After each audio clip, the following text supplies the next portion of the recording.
हैं, अलग अलग व्यापारी यहाँ पे अपना कार्य कर रहे हैं। तो मुझे बड़ा दुख है कि यहाँ पे 2 दिन पहले बड़ी भीषण आग लगी है और उसमें कई हमारे जो नेपाली समुदाय के नेपाली क्षेत्र के जो लोग हैं, वो यहाँ पे लेबर के रूप में प्रदेश में अपनी सेवाएं दे रहे थे। उनकी इसमें दुखद मृत्यु जो है वो हुई है। हमारे लिए बहुत दुख का विषय है और उसी का निरीक्षण करने के लिए आज मैं यहाँ पे उपस्थित हुआ हूँ। और सरकार इसमें पूरे तरीके से संवेदनशील है।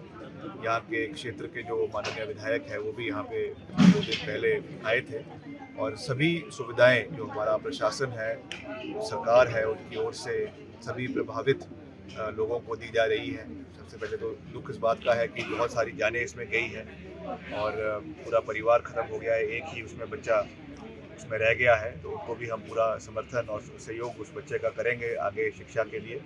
और साथ ही साथ जो इसमें और भी व्यापारी हैं अलग अलग इसी इलाके के, जिनके इसमें नुकसान जिनकी दुकानों को हुए हैं, उसमें भी हम जो अभी इमीडिएट सपोर्ट है वो तो दिया गया है, मगर और भी उनको क्या सपोर्ट उसमें दिया जा सकता है उसका पूरा आंकलन जो है वो किया जाएगा अकॉर्डिंग टू द जो जो नुकसान हुआ है उसके उसके तहत उस पर उनको पूरा समर्थन किया जाएगा। इसमें भी कोई दो राय नहीं है और भविष्य में ऐसी कोई चीज़ ना हो, इसके लिए प्रिवेंटिव मेजर्स लेने बहुत आवश्यक है।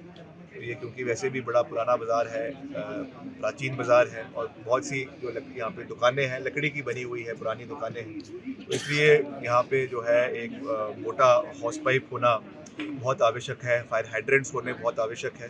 तो उसके लिए भी मैंने जानकारी प्राप्त करी है कि मेरे ही विभाग द्वारा, शहरी विकास मंत्रालय द्वारा अमृत के तहत एक यहाँ पे स्कीम जो है दी गई है करीबन 11 करोड़ रुपए की, जिसमें वाटर सप्लाई जो है पेयजल की भी है और उसके साथ साथ इस एस्पेक्ट को भी उसमें कवर किया गया है। जो भी इसमें डिमांड जो हमारा यहाँ का जो फायर ब्रिगेड डिपार्टमेंट है, उन्होंने जो भी इसमें इनकॉर्पोरेट करने के लिए किया था, वो IPH ने, जो हमारा जल शक्ति विभाग है, उन्होंने उसको इनकॉर्पोरेट किया है और जल्द इसको हम पूरा करने का प्रयास करेंगे। मैं इसकी पूरी रिपोर्ट भी मंगवाऊंगा अपने पास और उसमें और कैसे उसको बेहतर किया जा सकता है।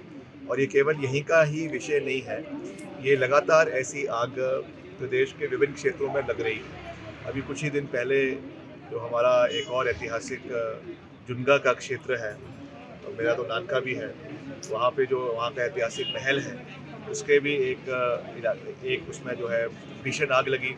वो तो वहाँ पे टैंकर समय में पहुँच गए, उसको बुझा लिया गया, वरना बहुत बड़ा नुकसान हो जाता। उसके कुछ दिन पहले बंजार में इस तरीके का हादसा हुआ। उसके पहले बंजार के ही दूसरे क्षेत्र में ऐसा हादसा हुआ, रोडों में ऐसा हादसा हुआ, खास करके जहाँ पे पुराने मकान हैं, लकड़ी के मकान हैं और उसमें खास करके जहाँ पे घासड़ियाँ भी जगह जगह पे लोग रखते हैं। अभी तो क्योंकि बरसातें भी नहीं हो रही है, उसकी वजह से सारा में सूखा पड़ा हुआ है, सूखा घास है, उसकी वजह से भी कहीं ना कहीं छोटी सी एक मिस्टेक की वजह से बहुत बड़ा नुकसान हो जाता है। गाँव का गाँव पूरा जो है वो जल जाता है। तो ये हमारे लिए चिंता का विषय है। सरकार इसमें संवेदनशील है। हमने हुए हैं, अलग अलग व्यापारी यहाँ पे अपना कार्य कर रहे हैं। तो मुझे बड़ा दुख है कि यहाँ पे 2 दिन पहले बड़ी भीषण आग लगी है और उसमें कई हमारे जो नेपाली समुदाय के नेपाली क्षेत्र के जो लोग हैं, वो यहाँ पे लेबर के रूप में प्रदेश में अपनी सेवाएं दे रहे थे। उनकी इसमें दुखद मृत्यु जो है वो हुई है। हमारे लिए बहुत दुख का विषय है और उसी का निरीक्षण करने के लिए आज मैं यहाँ पे उपस्थित हुआ हूँ। और सरकार इसमें पूरे तरीके से संवेदनशील है। यहाँ के क्षेत्र के जो माननीय विधायक है वो भी यहाँ पे 2 दिन पहले आए थे और सभी सुविधाएं जो हमारा प्रशासन है, सरकार है, उनकी ओर से सभी प्रभावित लोगों को दी जा रही है।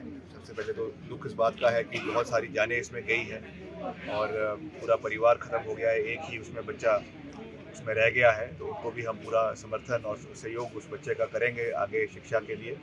और साथ ही साथ जो इसमें और भी व्यापारी हैं अलग अलग इसी इलाके के, जिनके इसमें नुकसान जिनकी दुकानों को हुए हैं, उसमें भी हम जो अभी इमीडिएट सपोर्ट है वो तो दिया गया है, मगर और भी उनको क्या सपोर्ट उसमें दिया जा सकता है उसका पूरा आंकलन जो है वो किया जाएगा अकॉर्डिंग टू द जो जो नुकसान हुआ है उसके उसके तहत उस पर उनको पूरा समर्थन किया जाएगा। इसमें भी कोई दो राय नहीं है और भविष्य में ऐसी कोई चीज़ ना हो, इसके लिए प्रिवेंटिव मेजर्स लेने बहुत आवश्यक है। ये क्योंकि वैसे भी बड़ा पुराना बाज़ार है, प्राचीन बाज़ार है और बहुत सी जो यहाँ पे दुकानें हैं लकड़ी की बनी हुई है, पुरानी दुकानें हैं, तो इसलिए यहाँ पे जो है एक मोटा हॉस पाइप होना बहुत आवश्यक है, फायर हाइड्रेंट्स होने बहुत आवश्यक है। तो उसके लिए भी मैंने जानकारी प्राप्त करी है कि मेरे ही विभाग द्वारा, शहरी विकास मंत्रालय द्वारा अमृत के तहत एक यहाँ पे स्कीम जो है दी गई है करीबन 11 करोड़ रुपए की, जिसमें वाटर सप्लाई जो है पेयजल की भी है और उसके साथ साथ इस एस्पेक्ट को भी उसमें कवर किया गया है। जो भी इसमें डिमांड जो हमारा यहाँ का जो फायर ब्रिगेड डिपार्टमेंट है, उन्होंने जो भी इसमें इनकॉर्पोरेट करने के लिए किया था, वो IPH ने, जो हमारा जल शक्ति विभाग है, उन्होंने उसको इनकॉर्पोरेट किया है और जल्द इसको हम पूरा करने का प्रयास करेंगे। मैं इसकी पूरी रिपोर्ट भी मंगवाऊंगा अपने पास और उसमें और कैसे उसको बेहतर किया जा सकता है।